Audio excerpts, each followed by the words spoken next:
Hello, thanks for tuning in today. It's taken me a while to start my recording for the day. I'll try to be earlier in the day next time because I know most of my American friends will be sleeping. I need to talk about a few things. First of all, Electoral College amnesia. Why do so many Americans still have Electoral College amnesia? Can we please stop it? Maybe it's a function of American confidence, which is a great attribute. But American confidence helps you think, I personally need to select a winning candidate and vote for that candidate in the primaries. In Australia, we don't even select the candidates who run for office. The parties select them, and then we vote for the political party and candidate we like in an election. So there's a lot less time and energy and ego poured into our selection process. But that's as it may be. I don't want to criticize your processes, but work with what we've got. Can I please ask for there to be, I'm not going to ask for more humility, but could people look around them and say, what do people need? Where do we need to peel off Trump's support from? Most people of color don't support Trump. 9 out of 10 Trump supporters are white, and there's a reason for that. Whether people acknowledge it or not, Trump taps into white anxiety at losing demographic dominance. And he also manages to trade in on a false image he's cultivated of being a successful businessman. So Trump appeals to those Americans who thought, well, maybe he'll do a good job of managing the economy, and I need a good economy to have a job and to feed my family and support my family in as much comfort as I can possibly acquire. Now, something people might not know is that Trump's support has been falling with white women with no college degrees. So what we need for electoral success for the Democratic Party is to work with trends that are already happening. It's not just enough to try and bring people good information. It's how we can shift the stories that people hear, the narratives that resonate most profoundly with people and that explain the world in a way that people can accept. So persuasive telling, but also an acknowledgement of where people are at present. So let's look at this study because this is a McClatchy article entitled, I'll scroll up to the top for you, entitled The Kind of Voter Trump Can't Lose. Working class white women drift towards Democrats. And it's from November the 5th, 2019. Of course, like many people, I'm quite concerned that Bernie Sanders seems to be capitalizing on his loss in the 2016 primary election to build on that support now purely in one sense, because white states, predominantly white states, are first in the caucuses. So we see the results from those white states, and it reduces people's confidence in the viability of Joe Biden as a candidate, even though Joe Biden had at that point high popularity with voters of color, or particularly Black voters. So here I am showing you that there are white working class women who voted for Trump, whose personal family finances mean a lot to them in terms of policies they adopt. So Heather voted for Trump, having thought that Hillary would definitely get in anyway, and that she'd be able to tell her family that she didn't vote for Hillary, or that she wouldn't feel responsible. But she still thought Hillary would get in. So here we go. White support for Republicans weakened from 2016 to 2018. As the impeachment process accelerates, it's white women without a college degree who are gradually warming to the idea that the president's time is up. So 40% of them in November favored impeachment, up 11 points from mid-September. So I guess it's a little bit of a fallacy that you can overturn an autocrat just by pointing out that they're corrupt. People start to get very cynical and shrug off corruption and say both sides do it, etc., etc. It can be hard to motivate an electorate that's been deluged with the fire hose of fascism. When you govern by chaos and spectacle, and you have a snake oil charlatan in charge saying, I'm fixing everything for you. So what a Democrat candidate needs to do, without being too negative, is describe the holes in the economy in a way that jives with people's perception of reality. When you tell a story that resonates with people's own perceptions, then you are coming across as the candidate that can best explain reality and that therefore can best work with reality.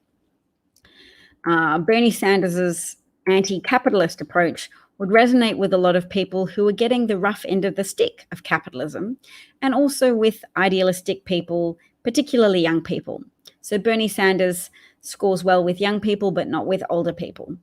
And that would be a problem, and is a problem, because older people still, even as their demographic ranks are thinning as age and illness take them out of the voting population, older people do not vote for socialists and do not vote for communists. And fascists just sneak up on them under the guise of being a successful businessman and a patriot. So a teacher in Iowa says, I don't think people here will continue to buy into someone who is unkind. But my argument today is that people get inured to unkindness. They still want their families' livelihoods to be protected. So when we look at swing states, which is what we should be doing, because we shouldn't be succumbing to electoral college amnesia, and we should never forget that American political system has this method of giving undue influence to rural states, to voters from rural states. And it comes into play much more significantly when there's a greater ideological divide or a greater cultural divide between rural and urban folks. So 40% of the time, the popular vote result is overturned in favor of the Electoral College result in 40% of American presidential elections. So it's not novel, although it was very noticeable in the case of Donald Trump's election victory. So yes, we're here looking now at some figures about the industrial region, Wisconsin and Minnesota and Iowa. 30 swing counties in Iowa supported Obama twice before switching their allegiance to Trump. Trump managed a 16-point swing in Dubuque, interesting, and Howard County. 4 years after Obama's 21-point win, Trump carried it by 20 points.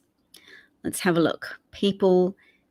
Somebody cast their ballot for Gary Johnson, and now support Pete Buttigieg because of his military service and student debt plan.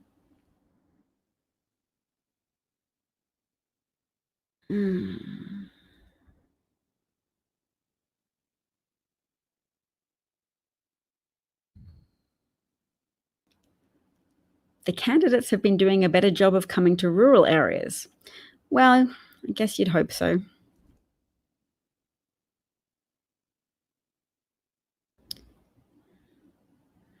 Trump's advantage is 7 points, and Trump's lead in Iowa was only 1 point against Biden. So yes, essentially in the swing states, you need Joe Biden, or at least you needed Joe Biden. Oh, look, we don't have any comments today. It's because I've started too late. Anybody who stayed up for the Dem election is probably not online now watching little old me opine about American elections. But I would like to point out to people that I follow this. I've been watching that Trump issued a lot of pardons today. It's very predictable along a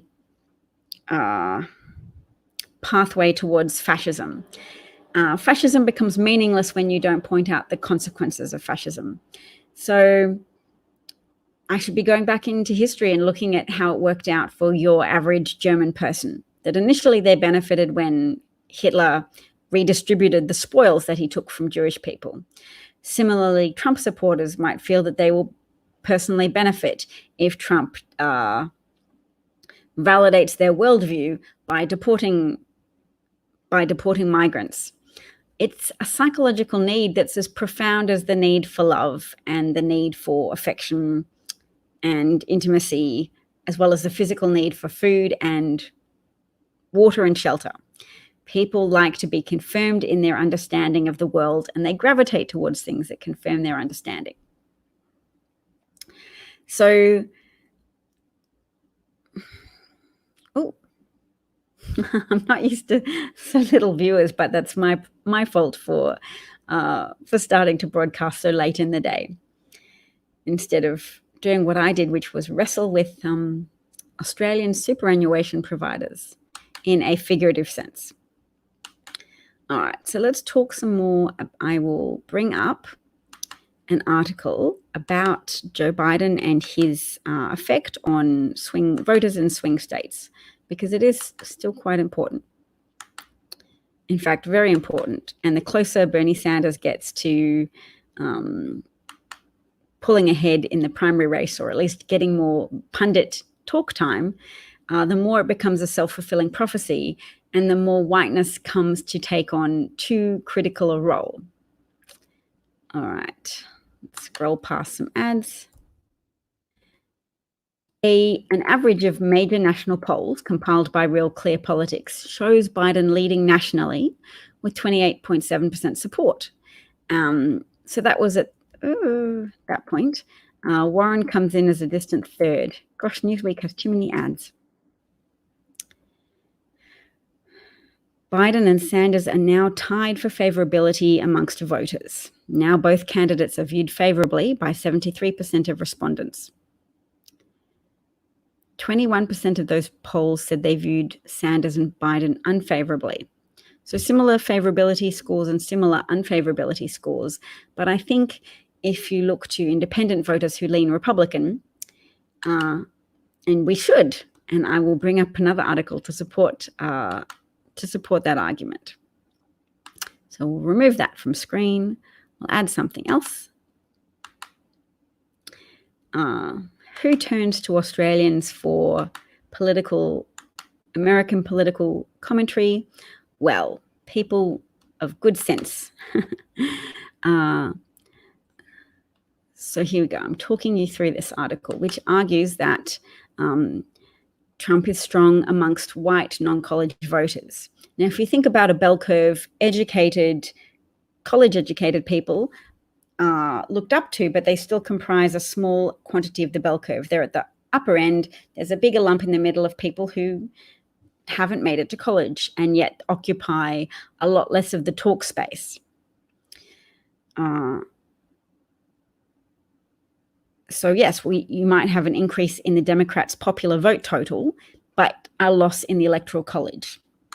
So if you enjoy what I'm saying, please take up use of the term Electoral College amnesia, because that's what I want to prevent.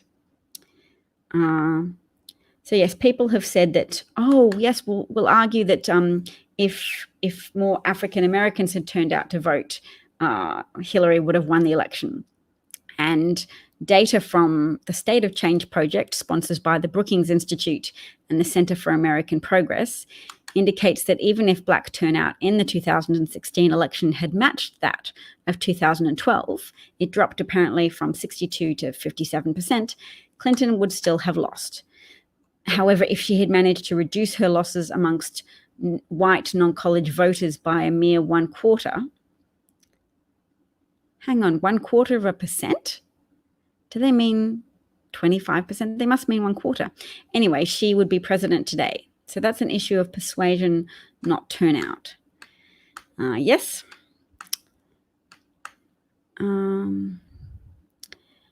Youth turnout increased their turnout in the 2016 election more than any other age group. And they increased, if only slightly, their margin of support for the Democratic candidate. But the age cohort that really damaged Democrats was voters aged 45 to 64, who had split evenly in 2012, but then leaned Republican by 6 percentage points 4 years later in 2016. So that's voters aged 45 to 64. Does House Sanders appeal to those people? Sanders' bouquet of unpopular positions hardly seems likely to help the Democrats make up ground amongst those voters. So basically, anybody who supports Sanders has Electoral College amnesia. And I've been arguing that Sanders lacks support amongst people of color, but apparently he's been making up some ground there as well. Probably not so much a rise in Sanders' popularity, but a fall in Biden's relative to Sanders because of the advent of Bloomberg on the scene, and his blanket ad campaigning is eating into Biden's support. So I'll have to remember next time to come online a bit earlier to talk to people. Thanks for tuning in today. And if you have any feedback or any contribution or anyone you'd like to suggest that I interview, please feel free to do so. And yes, talk to you again soon. Take care. Bye-bye.